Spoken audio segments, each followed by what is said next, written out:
Hi guys, welcome to Del King. இன்னைக்கு நம்ம solo levelling season 1 episode 2 தான் பார்க்க போகிறோம். எபிசோட் 1 பார்க்காதவங்க போய் பார்த்து வந்துருங்க. அப்போ தான் இந்த எபிசோட் உங்களுக்கு புரியும். அதோட நம்ம டெவில் கிங் சேனலை சப்ஸ்கிரைப் பண்ணி லைக் போட்டுருங்க. நிறைய பேர் பார்க்குறீங்க, ஆனால் லைக் பண்ண மாட்டேறீங்க, சப்ஸ்கிரைப் பண்ண மாட்டேறீங்க.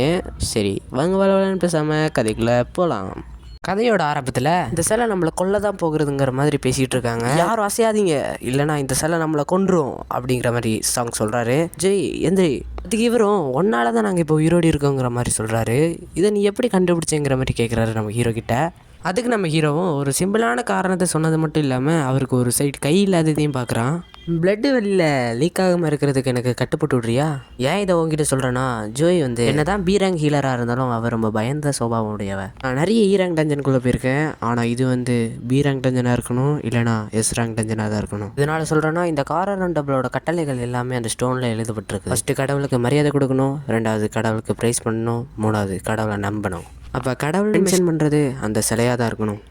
சுமார் 10 வருஷத்துக்கு முன்னாடி இதெல்லாம் வேறு டைமென்ஷன் கூட கனெக்ட் ஆகிறதுனால இதை நாங்கள் கேட்டுன்னு கூப்பிட்டோம். ஆல்சோ கேட்டுக்கு அந்த பக்கத்தில் இருக்கிற மான்ஸ்டர்ஸ் எல்லாம் கொள்றதுக்கு அவைக்கானவங்க இருக்காங்க, அவங்க தான் அண்டர். ரோட்டி அண்டர்ஸ் அவைக்கன் ஆயிட்டாங்கன்னா அவங்களோட எபிலிட்டியை சேஞ்ச் பண்ணவும் முடியாது, அதோட அதிகப்படுத்திக்கவும் முடியாது. அதோட சீனை கட் பண்ணி நம்ம ஹீரோட தங்கச்சி இருக்கால, அவள் கிளாஸை காட்டுறாங்க. ஹீரோட தங்கச்சி அவன் ஃப்ரெண்டு கிட்ட கேட்குறா, எங்கே போயிட்டு வந்திருக்கேன்னு.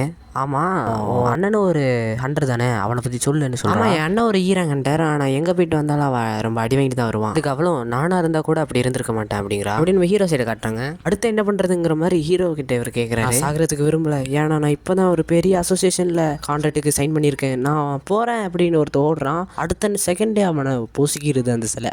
இதெல்லாம் பார்க்குறப்ப அது நினச்சிருந்தா நம்மளை ஒரு செகண்டில் எறும்பு நசுக்கிற மாதிரி நசுக்கிருக்கலாம், ஆனால் அது பண்ணல அப்படின்னு நம்ம ஹீரோ யோசிக்கிறப்ப தான் அப்போ தான் நம்ம ஹீரோவுக்கு ஒரு விஷயம் ஞாபகம் வருது.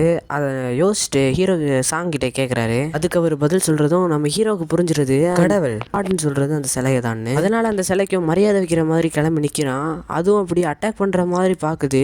டக்குன்னு நம்ம ஹீரோ மண்டிக்கிட்டு மரியாதை வைக்கிறான். அந்த பவர் யூஸ் பண்ணுறதை நிறுத்திடுது. இதை தெரிஞ்ச ஹீரோவும் மற்றவங்கள்ட்ட எல்லார்ட்டையும் இந்த விஷயத்தை சொல்கிறான், ஆனால் யாருமே நம்பலை. வேற வேலையில் நீங்க எல்லாருமே மரியாதை செலுத்துறாங்க அந்த கடவுளுக்கு. இதோட அந்த சிலையும் அட்டாக் பண்றதை நிறுத்திட்டு பயங்கரமா சிரிக்க ஆரம்பிச்சிருது. சிரிக்கிறதே வெறித்தனமா இருக்கும். எல்லாரும் பயந்துடுறாங்க. அதுக்கு இன்னொருத்தனும் எஞ்சி நிக்கிறான். பார்த்தா அந்த சிலை அவனை அட்டாக் பண்ணவே இல்லை. சரின்னு சொல்லிட்டு எல்லாரும் எந்திக்கிறாங்க. ஆனா இது முடியலன்னு ஹீரோக்கு தெரியும். அடுத்த செகண்ட் அந்த சிலை எஞ்சி நிக்குதுங்க. பார்த்து மிரண்டுட்டாங்க அங்க இருக்க எல்லாரும். சஞ்சினு அடுத்து என்ன பண்றதுன்னு சொல்லு, நம்ம அந்த கடவுளுக்கு பிரைஸ் பண்ண நினைக்கிறேன், ஆனா எப்படி என்கிட்ட விடுங்கன்னு ஒருத்த முன்னாடி வரான். நான் பாத்துக்கிறேன்னு கீழே உட்காந்து ப்ரேயர் பண்ண ஆரம்பிக்கிறான். ப்ரேயர் பண்ணிட்டே இருக்கும்போது நம்ம ஹீரோ பார்க்குறான். ஹீரோக்கு தான் தெரியுது அடுத்து என்ன நடக்க போகுதுன்னு. அதை நேராக வந்து ஒரு எறும்பு நசுக்கிற மாதிரி அந்த அவனை நசுக்கி ரத்தமெல்லாம் தெறிக்குது. எல்லாரும் ஓடுங்க அப்படின்னு எல்லாரும் ஓடுறாங்க. ஓடும்போது ஒரு பொண்ணையும் நசிக்கிறது. நம்ம ஹீரோ ஐயோ என்ன பண்ணுறது, அதுக்கு அவனும் குழந்தைங்கள்லாம் இருக்குது அப்படின்னு சொல்லி சொன்ன உடனே அவனை 2 துண்டு அந்த சிலை வெட்டிடுது. இப்போ நம்ம என்ன பண்ணுறதுன்னு ஹீரோ யோசிச்சிட்டே இருக்கிறதும் எல்லா சிலையும் பார்க்குறான். எல்லா சிலைக்கிட்டையும் கத்தி கடப்பாரன்னு எல்லாமே இருக்குது. ஆனால் சில சிலைக்கிட்ட மட்டும் மியூசிக் வாசிக்கிற மாதிரி இருக்குது. அப்போ தான் நம்ம ஹீரோக்கு சில யோசனை வருது. சரி எல்லாரும் அந்த மியூசிக் வாசிக்கிற சிலைக்கிட்ட போங்க அப்படி சொன்ன உடனே எல்லாரும் ஓடுறாங்க. ஒரு சிலைக்கிட்ட போய் நிற்கிறாங்க. ஆனால் ஹீரோக்கு ஒரு சிலைக்கிட்ட 2 பேர் நிற்க முடியாதுன்னு தெரிஞ்ச உடனே ஹீரோ ஜீவை மட்டும் அங்கே நிற்பாட்டி வச்சுட்டு அவன் ஓடுறான். அதை பார்த்து அந்த பெரிய சிலையும் நம்ம ஹீரோவை டார்கெட் பண்ணிடுது. அதை பார்த்து நம்ம ஹீரோவும் பயத்தில் தலை தெறிக்க ஓடி தப்பான சிலைக்கிட்ட போய் நிற்கின்றான். இல்லை இது இன்னும் முடியலன்னு சொல்லிட்டு அந்த சிலைக்கிட்ட தவழ்ந்து போகிறான். ஒரு வழியாக எப்படியும் நம்ம ஹீரோ வந்து அந்த சிலைக்கிட்ட போயிடுறான். ஒரு வழியாக எப்படியும் நான் வந்து ஒரு வழியாக நான் கடவுளுக்கு ப்ரைஸ் பண்ணிட்டேன். அதை பார்த்த உடனே அந்த பெரிய சிலையும் அதோட இடத்துக்கு போய் உட்காந்துருது. ரஜி வந்து கேட்குறா, சஞ்சினு எப்படி இருக்க, உடம்பு நல்லா இருக்குதா? அப்போ தான் அவளுக்கே தெரியுது ஒரு கால் போயிருதுன்னு நம்ம ஹீரோக்கு. எப்படியோ அவளும் ஹீல் பண்ண ஆரம்பிக்கிறா. ஆனால் ஒரு கட்டத்துக்கு மேலே அவளாலேயும் முடியல. அவளுக்கு ரொம்ப டயர்ட் ஆயிடுது. போன பாதி பேரை பார்த்துட்டு என்னென்னமோ பேச ஆரம்பிக்கிறாங்க. அதுக்கு மிஸ்டர் சாங்கும் டீமோட லீடரான மிஸ்டர் சாங்கும் எல்லாரும் ஓட் பண்ணி தானே இங்கே வந்தீங்க அப்படின்னு சொல்கிறாரு. யாரால ஓட் பண்ணோம், உங்களால் தானே ஓட் பண்ணோம் அப்படிங்கிறாங்க. அதுக்கு நான் தான் காரணம் அப்படின்னு அவரே ஒத்துக்கிறாரு. பெரிய சிலையும் அங்கே ஒரு ஆர்டரை வந்து உருவாக்குது. இதை பார்த்த ஹீரோவும் இதெல்லாம் மித்தாலஜியில் சொல்கிற மாதிரி இருக்குது அப்படிங்கிறதுக்கு யாரையாவது பலி கொடுக்கணும். 3வது ரோல் இதுதான், கடவுளை நம்புறது. அது இப்படி சொன்ன உடனேயே அவன் கத்தையை காமிச்சு நம்ம லீடரையே மிரட்ட ஆரம்பிக்கிறான். உங்களால் தானே நாங்கள் உள்ளே வந்தோம், அதனால நீங்கள் வாங்க அப்படி சொல்லிடுறான். அவரும் அதை ஏற்றுக்கிட்டு போகிறாரு. ஒரு போய் அதில் நின்ன உடனே ஒரு நெருப்பு எரிய ஆரம்பிக்குது. அதை பார்த்த ஹீரோவும் அடுத்து என்ன பண்ணணும்னு அவனுக்கு தெரிஞ்சிருது. என்ன அந்த ஆல்டர்கிட்ட போகிறது பண்ணுறதுக்கு ஹெல்ப் பண்ண முடியுமான்னு கேட்குறான். அவங்களும் தூக்கிட்டு போய் அந்த ஆல்ட்ருக்கிட்ட கொண்டு போகிறாங்க.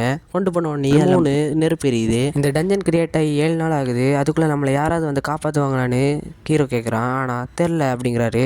7 நாளுக்கு அப்புறம் அதில் இருக்கிற மான்ஸ்டர்ஸ் எல்லாம் வெளியே வந்துடும். அந்த இடத்துலயே அந்த சீனை கட் பண்ணி ஹீரோட தங்கச்சியை காட்டுறாங்க. அவங்க அம்மாவை பார்க்கறதுக்காக ஹாஸ்பிட்டல் வந்திருக்கான். அண்ணன் எப்பவுமே லேட்டாக தான் வருவான். ஆனால் இன்னைக்குன்னு பார்த்து ரொம்ப லேட் பண்ணுறான். அதுக்கப்புறம் இன்னைக்கு நான் எக்ஸாம் கூட நல்லா தான் எழுதுனுங்கிற மாதிரி பேசிகிட்டு இருக்கா. அப்புறம் நம்ம ஹீரோவை காட்டுறாங்க. நீங்கள் 2 பேரும் இந்த ஆல்டருக்குள்ளே வந்தால் தான் இது ஃபுல் ஆகும்னு நம்ம ஹீரோ சொல்கிறான். அதை கேட்டோடனே 2 பேரும் உள்ளே வந்து நிற்கிறாங்க. ஃபுல்லாக நெருப்பு எரிய ஆரம்பிக்குது. அப்புறம் அங்கே இருந்த கேட்டும் ஓப்பன் ஆயிடுது. அங்கே இருந்த சிலைக்கெல்லாம் உயிர் வந்து எஞ்சி அவங்கக்கிட்ட வர ஆரம்பிக்குது. இதெல்லாம் கேம் மாதிரி தான், யாரும் இதை கண்டு கண்ணை சிமிட்டாதீங்கன்னு நம்ம ஹீரோ சொல்கிறான். அதுக்கு அவங்களும் கண்ணை சிமிட்டாமல் நின்றுருக்க ஒரு பொண்ணு இனி என்னால் முடியாதுன்னு தெரிச்சு ஓடி அந்த கதவுக்கு வெளியே போயிடுறா. ஜின்வோ இங்கே என்ன நடக்குது? அப்புறம் நம்ம ஹீரோவும் இங்கே வந்ததுலேருந்து நடந்ததெல்லாம் யோசிச்சு பார்க்குறான். மரியாதை கொடுக்கணும். அப்போ இந்த கதவு கூட ஒரு ட்ராப்பாக தான் இருக்கும். அப்போ ஹீரோ பக்கத்தில் இருந்தவனும் என்னாலேயும் முடியாதுன்னு சொல்லிட்டு ஓட ஆரம்பிக்கிறான். நம்ம ஹீரோவும் இங்கேருந்து போகாத அப்படின்னு எவ்வளோ கத்துறான். அப்புறம் இவனும் எனக்கு ஒரு ஃபேமிலி இருக்குது, என் ஃபேமிலி விட்டு என்னால் வர முடியாதுன்னு சொல்லிட்டு அழுதுகிட்டு இவனும் ஓட ஆரம்பிக்கிறான்.